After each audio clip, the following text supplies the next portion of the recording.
ಸ್ನೇಹಿತರೆ, ಮೀಡಿಯಾ ಮಾಸ್ಟರ್ಸ್ಗೆ ಸ್ವಾಗತ ಸುಸ್ವಾಗತ. ಗೆಳೆಯರೆ, ಅದು ಹಾಗೇನೆ ಒಂದು ಟ್ರೆಂಡ್ ಅನ್ನೋದು ಒಮ್ಮೆ ಶುರು ಆಗಬೇಕು ಅಷ್ಟೇ, ಆಮೇಲೆ ಎಲ್ಲರೂ ಕೂಡ ಅದನ್ನು ಫಾಲೋ ಮಾಡೋದಕ್ಕೆ ಆರಂಭ ಮಾಡ್ತಾರೆ. ನಮ್ಮ ದೇಶದಲ್ಲಿ ಒಂದು ಕಾಲ ಆಯಿತು, ಅವತ್ತಿಗೆ ಸೆಕ್ಯುಲರ್ ನಾಯಕರು ಸಿಕ್ಕಾಪಟ್ಟೆ ಪಾಪ್ಯುಲಾರಿಟಿಯನ್ನು ಪಡ್ಕೊಂಡಿದ್ರು. ನಾನು ಸೆಕ್ಯುಲರ್ ಅಂತ ತೋರಿಸ್ಕೊಳ್ಳೋದಕ್ಕೆ ಸಾಕಷ್ಟು ಜನ ಪೈಪೋಟಿ ನಡೆಸ್ತಾ ಇದ್ದ ಕಾಲ. ಆಮೇಲೆ ಸೋಷಿಯಲಿಸಂನ ಹವಾ ಶುರು ಆಯಿತು. ಶ್ರೀಮಂತರನ್ನು ಬೈಕೊಂಡು ದುಡಿಯುವ ವರ್ಗ, ಶ್ರಾಮಿಕ ವರ್ಗದ ಪರ ಅಂತ ತೋರಿಸ್ಕೊಳ್ತಾ ಓಡಾಡೋದನ್ನ ಸಾಕಷ್ಟು ಜನ ಅಭ್ಯಾಸ ಮಾಡಿಕೊಂಡ್ರು. ಅದರಿಂದ ರಾಜಕೀಯ ಲಾಭಗಳನ್ನು ಮಾಡಿಕೊಂಡ್ರು. ಅದೇ ದುಡಿಯುವ ವರ್ಗವನ್ನ ಶೋಷಣೆ ಮಾಡಿ ತಲೆತಲಾಂತರಗಳಿಗಾಗುವಷ್ಟು ಆಸ್ತಿಪಾಸ್ತಿಗಳನ್ನು ಮಾಡಿಕೊಂಡ್ರು. ಅದರ ಜೊತೆಗೆ ಸೋಷಿಯಲಿಸ್ಟ್ ಅಂತ ಕೂಡ ಕರೆಸ್ಕೊಳ್ತಾ ಹೋದ್ರು. ಈಗ ಅವೆರಡೂ ಒಂಥರ ಔಟ್ಡೇಟೆಡ್ ಅನ್ನಿಸ್ಕೊಳ್ತಾ ಇವೆ. ಹಿಂದುತ್ವದ ಟ್ರೆಂಡ್ ಇವತ್ತು ಭಾರತದಲ್ಲಿ ಶುರುವಾಗ್ತಾ ಇದೆ. ಹಾಗೇನೆ ಬಲಪಂಥದ ಟ್ರೆಂಡ್ ಇಡೀ ಜಗತ್ತನ್ನ ಆಳೋದಕ್ಕೆ ಶುರು ಮಾಡ್ತಾ ಇದೆ. ಇನ್ನು ಅದರಲ್ಲೂ ನಮ್ಮ ದೇಶದ ನಾನಾ ರಾಜ್ಯಗಳಲ್ಲಿ ಬಿಜೆಪಿ ಆಡಳಿತ ಶುರುವಾದ ನಂತರ ಸೆಕ್ಯುಲರ್ ಅಂತ ಹೇಳ್ಕೊಳ್ತಾ ಇದ್ದವರು ಸಾಫ್ಟ್ ಹಿಂದುತ್ವವನ್ನು ಅಳವಡಿಸಿಕೊಳ್ಳೋ ಪ್ರಯತ್ನವನ್ನು ಮಾಡಿದ್ರು. ಹಣೆ ಮೇಲೆ ಗಂಧ ಬಂತು, ಹೆಗಲ ಮೇಲೆ ಜನಿವಾರ ಬಂತು, ಬಾಯಲ್ಲಿ ಗಾಯತ್ರಿ ಮಂತ್ರಗಳು ಬರೋದಕ್ಕೆ ಶುರುವಾದವು. ಅದು ಕೂಡ ಹೆಚ್ಚು ವರ್ಕೌಟ್ ಏನಾಗಲಿಲ್ಲ. ಜನ ನಂಬುತ್ತಿಲ್ಲ ಅಂದ ಕೂಡಲೇ ಅವರು ಮತ್ತೆ ತಮ್ಮ ಹಳೆಯ ತುಷ್ಟೀಕರಣಕ್ಕೆ ಬಿದ್ರು. ಇನ್ನು ಕೆಲವರು ಸೆಕ್ಯುಲರ್ಗಳು ಬಿಜೆಪಿ ಜೊತೆ ಹೊಂದಾಣಿಕೆಯನ್ನು ಮಾಡಿಕೊಂಡ್ರು. ಹಿಂದುತ್ವದ ಶಾಲುಗಳನ್ನ ಹೆಗಲ ಮೇಲೆ ಹಾಕೊಳ್ಳೋದಕ್ಕೆ ನಿಂತರು. ಮತ್ತೆ ಕೆಲವರು ಹಿಂದುತ್ವದ ವಿಷಯದಲ್ಲಿ ಬಿಜೆಪಿಗೆ ಕಾಂಪೀಟ್ ಮಾಡೋದಕ್ಕೆ ಶುರು ಮಾಡಿದ್ರು. ಈಗ ಅಂಥದ್ದೊಂದು ಆರೋಗ್ಯಕರ ಕಾಂಪಿಟೇಷನ್ ಶುರುವಾಗಿರೋದು ಒಡಿಸ್ಸಾದಲ್ಲಿ. ಇದು ಒಂಥರ ಬಿಜೆಪಿಗೆ ಪರ್ಯಾಯವನ್ನು ವಹಿಸುವ ಹಿಂದೂಗಳೇನಿದ್ದಾರೆ ಅವರಿಗೆ ಅಲ್ಲಿ ರಾಜಕೀಯವಾಗಿ ಇನ್ನೂ ಒಂದು ಹೊಸ ಆಪ್ಷನ್ ಸಿಕ್ಕಾಗ್ತಾ ಇದೆ. ಜೊತೆಗೆ ಹಿಂದೂ ದೇವಾಲಯಗಳ ಅಭಿವೃದ್ಧಿ ಕೂಡ ಶುರುವಾಗಿದೆ. ಗೆಳೆಯರೆ, ನಾನಿಲ್ಲಿ ದೇವಾಲಯಗಳ ಅಭಿವೃದ್ಧಿಯ ಪರ ಯಾವಾಗಲೂ ಯಾಕೆ ಮಾತಾಡ್ತೀನಿ ಅಂದರೆ, ನನ್ನ ದೃಷ್ಟಿಯಲ್ಲಿ ದೇವಾಲಯ ಅನ್ನೋದು ಕೇವಲ ಧಾರ್ಮಿಕ ಸ್ಥಳ ಮಾತ್ರ ಅಲ್ಲ, ಅದು ದೇಶದ ಆರ್ಥಿಕತೆಯನ್ನು ಬೆಳೆಸುವ ಸ್ಥಳ ಕೂಡ. ಒಂದು ದೇವಾಲಯ ಅಭಿವೃದ್ಧಿ ಆದರೆ ಅಲ್ಲಿಗೆ ಭಕ್ತರು ಬರೋದಕ್ಕೆ ಶುರು ಮಾಡಿದರೆ ಅದರ ಸುತ್ತ ಒಂದು ಆರ್ಥಿಕತೆ ಬೆಳೆಯೋದಕ್ಕೆ ಶುರು ಆಗುತ್ತೆ. ಅಲ್ಲಿ ವ್ಯಾಪಾರ ವಹಿವಾಟುಗಳು ಹೆಚ್ಚಾಗುತ್ತವೆ. ಜನ ಬರೋದು ಹೆಚ್ಚಾದರೆ ಮೂಲಭೂತ ಸೌಕರ್ಯಗಳ ವೃದ್ಧಿ ಆಗುತ್ತೆ, ಉದ್ಯೋಗಾವಕಾಶಗಳು ಹೆಚ್ಚಾಗ್ತಾ ಹೋಗುತ್ತವೆ. ಹಣ ಓಡಾಡೋದಕ್ಕೆ ಶುರುವಾದರೆ ಸರ್ಕಾರಗಳಿಗೆ ಬರೋ ತೆರಿಗೆಯ ಪ್ರಮಾಣ ಕೂಡ ಹೆಚ್ಚಾಗುತ್ತೆ, ಖಜಾನೆ ತುಂಬುತ್ತೆ, ಮತ್ತೆ ಅಭಿವೃದ್ಧಿ ಕಾಮಗಾರಿಗಳಿಗೆ ಹಣ ಸಿಗುತ್ತೆ. ಸೊ ದೇವಾಲಯಗಳ ಅಭಿವೃದ್ಧಿ ಅನ್ನೋದು ಸರ್ಕಾರಗಳಿಗೆ ಕೂಡ ಲಾಭದಾಯಕನೇ. ಹೀಗಾಗಿ ದೇವಾಲಯಗಳು, ಪ್ರವಾಸಿ ಕೇಂದ್ರಗಳು ಹೆಚ್ಚು ಹೆಚ್ಚು ಅಭಿವೃದ್ಧಿ ಆಗ್ತಾ ಹೋಗಬೇಕು. ಅಲ್ಲಿಂದ ಬರುವ ಹಣದಲ್ಲಿ ಶಾಲೆಗಳನ್ನಾದರೂ ನಿರ್ಮಾಣ ಮಾಡಿ, ಆಸ್ಪತ್ರೆಗಳನ್ನಾದರೂ ಕಟ್ಟಿ, ರಸ್ತೆಗಳನ್ನಾದರೂ ಹಾಕಿ, ಏನನ್ನು ಬೇಕಾದರೂ ಮಾಡ್ಕೊಳ್ಳಿ. ಮೊನ್ನೆ ಅಯೋಧ್ಯೆಯ ಮಂದಿರ ಉದ್ಘಾಟನೆ ಆಯಿತು. ಸುಪ್ರೀಂ ಕೋರ್ಟ್ ಅಯೋಧ್ಯೆಯ ವಿಷಯದಲ್ಲಿ ತೀರ್ಪು ಕೊಟ್ಟು ಬೆನ್ನಲ್ಲೇ ಅದರ ಟ್ರೆಂಡ್ ಹೇಗಿದೆ ಅನ್ನೋದನ್ನು ತುಂಬ ಚೆನ್ನಾಗಿ ಅರ್ಥ ಮಾಡಿಕೊಂಡಿದ್ದು ಒರಿಸ್ಸಾದ ಬಿಜು ಜನತಾದಳ ಹಾಗೂ ಅಲ್ಲಿನ ಮುಖ್ಯಮಂತ್ರಿ ನವೀನ್ ಪಟ್ನಾಯಕ್. ಅವರು ತಕ್ಷಣ ಪುರಿ ಕಾರಿಡಾರ್ ಯೋಜನೆಯನ್ನು ಘೋಷಣೆ ಮಾಡಿದರು. 100 ಕೋಟಿ ರೂಪಾಯಿಗಳ ವೆಚ್ಚದಲ್ಲಿ ಪುರಿಯ ಜಗನ್ನಾಥ ಮಂದಿರದ ಸೌಂದರ್ಯವನ್ನು ಹೆಚ್ಚು ಮಾಡೋ ಆ ಯೋಜನೆ ಈಗ ಪೂರ್ಣಗೊಂಡಿದೆ. ಅಯೋಧ್ಯ ಮಂದಿರದ ಲೋಕಾರ್ಪಣೆಗೂ ಮುನ್ನಾನೇ ಒಡಿಸ್ಸಾದ ಪುರಿ ಕಾರಿಡಾರ್ ಉದ್ಘಾಟನೆಯನ್ನ ಭವ್ಯವಾಗಿ ನೆರವೇರಿಸಲಾಗಿದೆ. ಈಗ ಅದೇ ರೀತಿ ಪಶ್ಚಿಮ ಒಡಿಸ್ಸಾದ ಶ್ಯಾಮಲೇಶ್ವರಿ ದೇವಾಲಯದ ಸೌಂದರ್ಯೀಕರಣ ಕೂಡ ಮುಕ್ತಾಯ ಆಗಿದ್ದು, ಅದನ್ನು ಇವತ್ತು ಅಂದರೆ ಶನಿವಾರ ಮುಖ್ಯಮಂತ್ರಿ ನವೀನ್ ಪಟ್ನಾಯಕ್ ಅತ್ಯಂತ ಸಂಭ್ರಮ ಹಾಗೂ ಸಂಪ್ರದಾಯಬದ್ಧವಾಗಿ ಹೋಮ ಹವನಾದಿಗಳನ್ನು ಮಾಡುವ ಮೂಲಕ ಉದ್ಘಾಟನೆಯನ್ನು ಮಾಡ್ತಾ ಇದ್ದಾರೆ. ಇದು ಸುಮಾರು 200 ಕೋಟಿ ರೂಪಾಯಿಗಳ ಯೋಜನೆ. ಅಷ್ಟೇ ಅಲ್ಲ, ಹೇಳಿದ ಸಮಯಕ್ಕೆ ಸರಿಯಾಗಿ ಕಾಮಗಾರಿಗಳನ್ನು ಪೂರ್ಣಗೊಳಿಸುವುದರಲ್ಲಿ ಕೂಡ ಒಡಿಸ್ಸಾ ಸರ್ಕಾರ ಅಲ್ಲಿ ಯಶಸ್ವಿಯಾಗಿದೆ.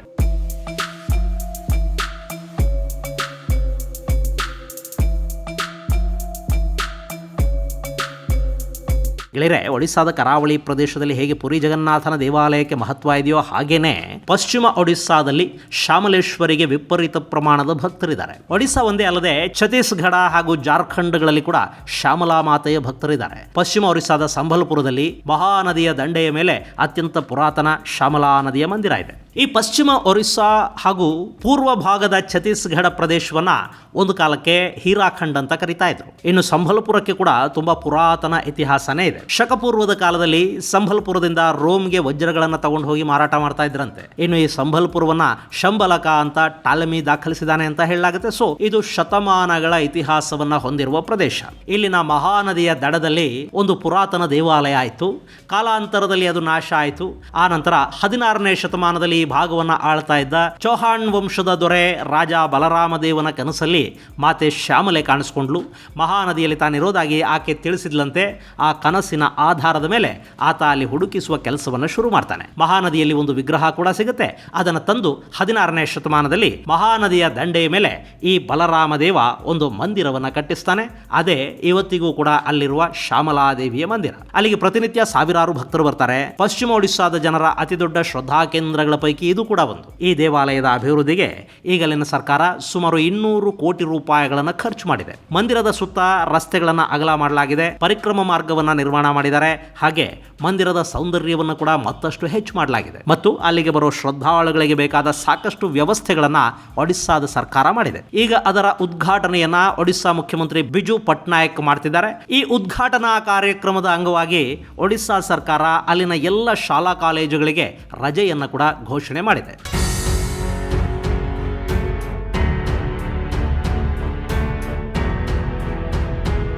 ಗೆಳೆಯರೆ, ಮೊನ್ನೆ ಅಷ್ಟೇ ಪುರಿ ಜಗನ್ನಾಥ ಮಂದಿರದ ಕಾರಿಡಾರ್ ಉದ್ಘಾಟನೆಯನ್ನು ಮಾಡಿದ ಮುಖ್ಯಮಂತ್ರಿ ಪಟ್ನಾಯಕ್ ಅದರ ಬೆನ್ನಲ್ಲೇ ಶ್ಯಾಮಲೇಶ್ವರಿ ಮಂದಿರದ ಕಾರಿಡಾರ್ ಅನ್ನು ಕೂಡ ಉದ್ಘಾಟನೆ ಮಾಡ್ತಾ ಇದ್ದಾರೆ. ಇದಲ್ಲದೆ ಭುವನೇಶ್ವರದಲ್ಲಿ 11ನೇ ಶತಮಾನದ ಲಿಂಗರಾಜ ದೇವಾಲಯದ ಅಭಿವೃದ್ಧಿ ಕೆಲಸ ಕೂಡ ನಡೀತಾ ಇದೆ. ಅದಕ್ಕಾಗಿ ಸರ್ಕಾರ 280 ಕೋಟಿ ರೂಪಾಯಿಗಳನ್ನು ಖರ್ಚು ಮಾಡ್ತಾ ಇದೆ. ಇನ್ನು ಒಡಿಶಾ ಸರ್ಕಾರದ ಈ ದೇವಾಲಯ ಅಭಿವೃದ್ಧಿ ಕಾಮಗಾರಿಯನ್ನ ಬಿಜೆಪಿಯ ಹಿಂದುತ್ವಕ್ಕೆ ಟಕ್ಕರ್ ಕೊಡೋದಿಕ್ಕೆ ಮಾಡಲಾಗ್ತಾ ಇದೆ ಅಂತ ಕೂಡ ಕೆಲವರು ಹೇಳ್ತಾ ಇದ್ದಾರೆ. ಅದರಲ್ಲೂ ನವೀನ್ ಪಟ್ನಾಯಕ್ ಈ ಬಾರಿ ಪಶ್ಚಿಮ ಒಡಿಶಾದ ಕಡೆಗೆ ಹೆಚ್ಚಿನ ಗಮನ ಕೊಡ್ತಾ ಇದ್ದಾರೆ. ಪಶ್ಚಿಮ ಒಡಿಶಾದಲ್ಲಿ ಕಾಂಗ್ರೆಸ್ ಹಾಗೂ ಬಿಜೆಪಿ ಎರಡೂ ಕೂಡ ಒಂದಷ್ಟು ಅಸ್ತಿತ್ವವನ್ನು ಹೊಂದಿವೆ. ಕಳೆದ ವಿಧಾನಸಭಾ ಚುನಾವಣೆಯಲ್ಲಿ ಈ ಭಾಗದಲ್ಲಿ ಬಿಜೆಪಿ 8 ಸ್ಥಾನಗಳನ್ನು ಗಳಿಸಿದರೆ ಒಡಿಶಾ ವಿಧಾನಸಭೆಯಲ್ಲಿನ 8 ಕಾಂಗ್ರೆಸ್ ಶಾಸಕರ ಪೈಕಿ ಇದೇ ಪಶ್ಚಿಮ ಒರಿಸ್ಸಾ ಭಾಗದಿಂದ 4 ಮಂದಿ ಆರಿಸಿ ಬರ್ತಾರೆ. ಹೀಗಾಗಿ ಈ ಭಾಗದಲ್ಲಿ ತಮ್ಮ ಹಿಡಿತವನ್ನು ಇನ್ನಷ್ಟು ಗಟ್ಟಿ ಮಾಡ್ಕೋಬೇಕು ಅಂತ ಬಿಜು ಜನತಾದಳ ಭಾವಿಸುತ್ತೆ. ಇದೇ ಕಾರಣಕ್ಕೆ ಕಳೆದ ವಿಧಾನಸಭಾ ಚುನಾವಣೆಯ ಸಂದರ್ಭದಲ್ಲಿ ಮುಖ್ಯಮಂತ್ರಿ ನವೀನ್ ಪಟ್ನಾಯಕ್ ಅವರ ಸ್ವಕ್ಷೇತ್ರ ಹಿಂಜಿಲ್ಲಿಯ ಜೊತೆಗೆ ಪಶ್ಚಿಮ ಒರಿಸ್ಸಾದ ಬಿಜೆಪುರದಿಂದ ಕೂಡ ಕಣಕ್ಕಿಳಿದಿದ್ರು. 2 ಕ್ಷೇತ್ರಗಳಿಂದ ಅವರು ಆರಿಸಿ ಬಂದರು. ಆನಂತರ ಬಿಜೆಪುರ ಕ್ಷೇತ್ರಕ್ಕೆ ರಾಜೀನಾಮೆಯನ್ನು ಕೊಟ್ಟು ಹಿಂಜಲಿ ಕ್ಷೇತ್ರವನ್ನು ಉಳಿಸಿಕೊಂಡಿದ್ರು. ಆನಂತರ ಈ ಭಾಗದ ಅಭಿವೃದ್ಧಿಗೆ ಕೂಡ ಹೆಚ್ಚು ಪ್ಯಾಕೇಜ್ಗಳನ್ನ ನವೀನ್ ಕೊಡ್ತಾ ಬರ್ತಾ ಇದ್ದಾರೆ. ಅಲ್ಲಿನ ಅರ್ಧ ಡಜನ್ ಶಾಸಕರಿಗೆ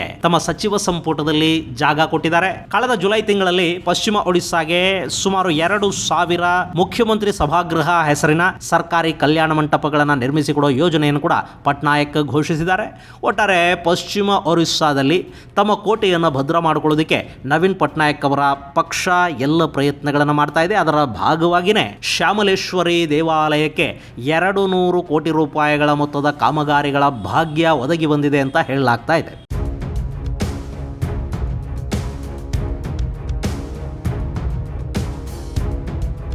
ಇನ್ನಿದೊಂದೇ ಅಲ್ಲ, ಒಡಿಶಾ ಸರ್ಕಾರ ಅಲ್ಲಿನ ಸಾಕಷ್ಟು ದೇವಾಲಯಗಳನ್ನು ಜೀರ್ಣೋದ್ಧಾರ ಮಾಡೋದಕ್ಕೆ ಮುಂದಾಗಿದೆ. ಜಾಜ್ಪುರ್ ಬಳಿಯ ಬರಾಹ ಕ್ಷೇತ್ರ ಡೆವಲಪ್ಮೆಂಟ್ ಪ್ರಾಜೆಕ್ಟ್ ಅಡಿಯಲ್ಲಿ 183 ಅಡಿ ಎತ್ತರದ ಶಿವನ ಮೂರ್ತಿ ಸಿದ್ಧವಾಗ್ತಾ ಇದೆ. ಇದೇ ಶಿವರಾತ್ರಿಗೆ ಈ ಮೂರ್ತಿಯ ಅನಾವರಣ ಆಗುತ್ತೆ. ಅದಕ್ಕಾಗಿ 10 ಕೋಟಿ ರೂಪಾಯಿಗಳನ್ನ ಖರ್ಚು ಮಾಡಲಾಗ್ತಾ ಇದೆ. ಹಾಗೆ ಕೋನಾರ್ಕದ ಸೂರ್ಯ ದೇವಾಲಯ, ಕಟಕ್ನ ಚಾಂದಿ ಮಂದಿರ ಸೇರಿದ ಹಾಗೆ ರಾಜ್ಯದ ಸುಮಾರು 12ಕ್ಕೂ ಹೆಚ್ಚು ಪುರಾತನ ದೇವಾಲಯಗಳ ಜೀರ್ಣೋದ್ಧಾರವನ್ನು ಕೂಡ 2024 ಚುನಾವಣೆಯ ವೇಳೆಗೆ ಮುಗಿಸುವ ಬಗ್ಗೆ ನವೀನ್ ಪಟ್ನಾಯಕ್ ಒಂದಷ್ಟು ಯೋಜನೆಗಳನ್ನು ರೂಪಿಸ್ತಾ ಇದ್ದಾರೆ. ಹಾಗೆ ಅಲ್ಲಿನ ಪ್ರತಿ ಪಂಚಾಯಿತಿಯಲ್ಲೂ ದೇವಾಲಯಗಳ ಅಭಿವೃದ್ಧಿಗೆ ಹಣ ಬಿಡುಗಡೆ ಮಾಡಲಾಗ್ತಾ ಇದೆ. ಹಾಗಂತ ಬರೀ ಹಿಂದೂ ದೇವಾಲಯಗಳಿಗೆ ಮಾತ್ರ ಹಣ ಕೊಡ್ತಿದ್ದಾರೆ ಅಂತಲ್ಲ, ಎಲ್ಲ ಸಮುದಾಯಗಳ ಪೂಜಾ ಸ್ಥಳಗಳ ಅಭಿವೃದ್ಧಿಯ ಬಗ್ಗೆ ಕೂಡ ಒಡಿಶಾ ಸರ್ಕಾರ ಗಮನವನ್ನು ಹರಿಸ್ತಾ ಇದೆ. ಒಟ್ಟಾರೆ ಇಲ್ಲಿ ಬಿಜೆಪಿಯ ಹಿಂದುತ್ವದ ಜೊತೆಗೆ ಕಾಂಪೀಟ್ ಮಾಡ್ತಲೇ ಒಡಿಶಾದ ಹೆರಿಟೇಜ್ ಸೆಂಟರ್ಗಳನ್ನು ಅಭಿವೃದ್ಧಿ ಮಾಡುವ ಮೂಲಕ ಅಲ್ಲಿನ ಪ್ರವಾಸೋದ್ಯಮವನ್ನು ಹೆಚ್ಚು ಮಾಡಿ ರಾಜ್ಯದ ಆದಾಯವನ್ನು ಕೂಡ ಹೆಚ್ಚಿಸಿಕೊಳ್ಳುವ ಪ್ರಾಮಾಣಿಕ ಪ್ರಯತ್ನವನ್ನು ಒಡಿಶಾ ಸರ್ಕಾರ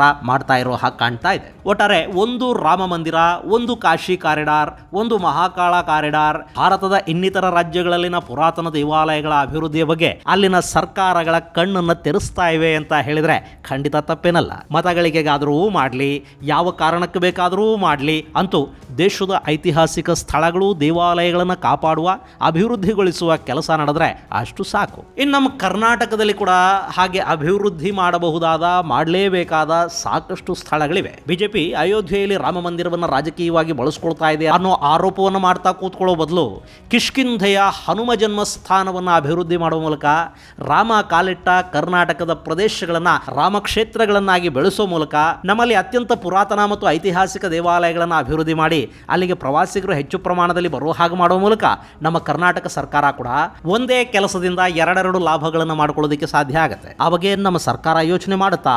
ಗೆಳೆಯರೆ, ಕಳೆದ ಬಾರಿಯಲ್ಲಿ ಬಿಜೆಪಿಯದ್ದೇ ಸರ್ಕಾರ ಇತ್ತು, ಆದರೆ ಅವರಿಗೆ ಕೂಡ ಟೂರಿಸಮ್ಮು, ಟೆಂಪಲ್ ಟೂರಿಸಮ್ಮು ಅರ್ಥ ಆಗಲಿಲ್ಲ. ಹಿಂದುತ್ವದ ಬಗ್ಗೆ ಕೂಡ ಅವರು ಯಾವ ಬದ್ಧತೆಯನ್ನು ತೋರಿಸಲಿಲ್ಲ. ಮಠಗಳಿಗೊಂದಷ್ಟು ಹಣ ಕೊಟ್ಟು ಜಾತಿಗಳನ್ನು ಒಲಿಸಿಕೊಂಡು ಬಿಡ್ತೀವಿ, ಅದರಿಂದ ಮತ ಗಳಿಸಿಕೊಂಡು ಬಿಡ್ತೀವಿ ಅಂದುಕೊಂಡ್ರು. ಅವರ ಅವಧಿಯಲ್ಲಿ ಕೂಡ ನಮ್ಮ ಐತಿಹಾಸಿಕ ದೇವಾಲಯಗಳು ಅಭಿವೃದ್ಧಿಯನ್ನೇನು ಕಾಣಲಿಲ್ಲ. ಈಗಿನ ಸರ್ಕಾರ ಆದರೂ ಆ ಬಗ್ಗೆ ಏನಾದರೂ ಯೋಚನೆ ಮಾಡುತ್ತಾ? ಅಟ್ಲೀಸ್ಟ್ ದೇವಾಲಯಗಳು ಅಭಿವೃದ್ಧಿ ಆದರೆ ಸರ್ಕಾರದ ಆದಾಯ ಹೆಚ್ಚಾಗುತ್ತೆ ಅನ್ನೋ ನಿಟ್ಟಲ್ಲಾದರೂ ಕೆಲಸಗಳು ನಡೆಯುತ್ತವಾ? ಕಾದು ನೋಡೋಣ. ಇದು ಗೆಳೆಯರೆ, ಒರಿಸ್ಸಾದ ಬಿಜು ಪಟ್ನಾಯಕ್ ಅವರ ಸರ್ಕಾರ BJPಯ ಜೊತೆ ಸ್ಪರ್ಧೆಗೆ ಬಿದ್ದು ಅಲ್ಲಿನ ಐತಿಹಾಸಿಕ ದೇವಾಲಯಗಳನ್ನು ಅಭಿವೃದ್ಧಿಪಡಿಸ್ತಾ ಇರೋದರ ಕುರಿತಾದ ಒಂದಷ್ಟು ಮಾಹಿತಿ ಮುಂದಿನ ಸಂಚಿಕೆಯಲ್ಲಿ ಮತ್ತಷ್ಟು ವಿಶೇಷಗಳ ಜೊತೆ ಮತ್ತೆ ಭೇಟಿಯಾಗೋಣ. ಅಲ್ಲಿವರೆಗೆ ಜೈ ಹಿಂದ್, ಜೈ ಕರ್ನಾಟಕ.